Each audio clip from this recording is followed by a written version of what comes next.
السلام علیکم ورحمۃ اللہ۔ قرآن سیکھیں قرآن دی لائٹ میں خوش آمدید۔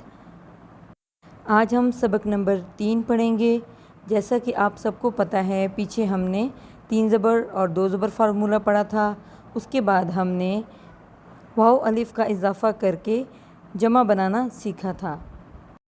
جیسا کہ آپ سب کو معلوم ہے کہ 3 زبر اور 2 زبر فارمولے میں ضمیر چھپی ہوئی تھی، یعنی 3 زبر فارمولہ قالا، اس نے کہا، تو اس نے کہا، کس نے کہا، ہمیں یہ معلوم نہیں تھا۔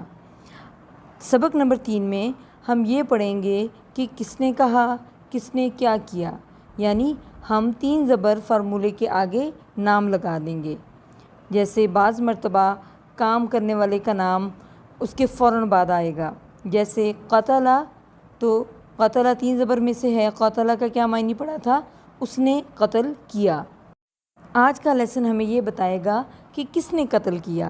قتلہ کے آگے نام آ رہا ہے، داود، داود نے قتل کیا۔ اسی طرح قال موسیٰ، کہا، کس نے کہا؟ موسیٰ نے کہا۔ قال یوسف، کس نے کہا؟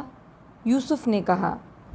اسی طرح رجع کا معنی ہم نے پڑھا تھا وہ لوٹا، تو آگے ہم اس کے نام لگا دیں گے موسیٰ، تو ہمیں پتہ چل جائے گا کون لوٹا۔ ضمیر جو چھپی ہوئی تھی وہ واضح ہو گئی، تو موسیٰ لوٹے۔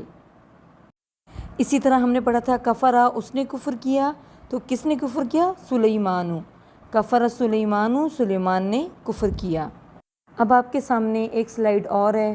جیسا کہ آپ لوگ آج تیسرے سبق پہ پہنچ چکے ہیں، تو اب آپ کے سامنے چھوٹی چھوٹی 2 یا 3 یا 4 لفظوں کی آیتیں آئیں گی، جن میں آپ نے جو کچھ پڑھا ہے ان کو اپلائی کرتے ہوئے ترجمہ کرنے کی کوشش کریں گے۔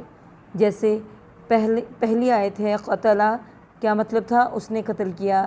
تو آج ہم نے جو لیسن پڑھا ہے اس میں ہمیں بتا دیا گیا کہ کس نے کام کیا، تو آگے نام آ رہا ہے داود، تو قتل داود، داود نے قتل کیا۔ اسی طرح نیکسٹ وقال، وا کے معنی ہمیشہ اور ہوتے ہیں۔ وقال، اور کہا، موسیٰ، موسیٰ نے، یا اے فرعون، فرعون، اور کہا موسیٰ نے اے فرعون۔ آگے آپ دیکھ سکتے ہیں کہ جو مشکل الفاظ ہیں ان کے معنی آگے لکھے ہوئے ہیں۔ آپ ان لفظوں کو یاد کر لیں۔ جب آپ ان لفظوں کو یاد کر لیں گے تو آپ کو ترجمہ کرنے میں مشکل نہیں ہوگی۔ جیسے نادا، نادا مطلب پکارا، نوح، نوح نے پکارا۔ علم، سکھایا، القرآن، قرآن، یعنی اس نے قرآن سکھایا۔ علم، اس نے سکھایا، بالقلم، کیونکہ آپ نے پڑھا تھا 3 زبر فارمولہ اس نے کیا، تو یہاں پہ بھی علم، اس نے سکھایا، بالقلم، قلم کے ذریعے۔ اسی طرح قالو، اب آپ نے پڑھا تھا جب واو الف آ جائے گا تو اس کا معنی ہوگا یہ جمع کے لیے ہے، قالو، انہوں نے کہا۔ ان، بے شک، اللہ، اللہ، فقیر، محتاج ہے۔ نیکسٹ جو آیتیں ہیں آپ ان کی پریکٹس کریں۔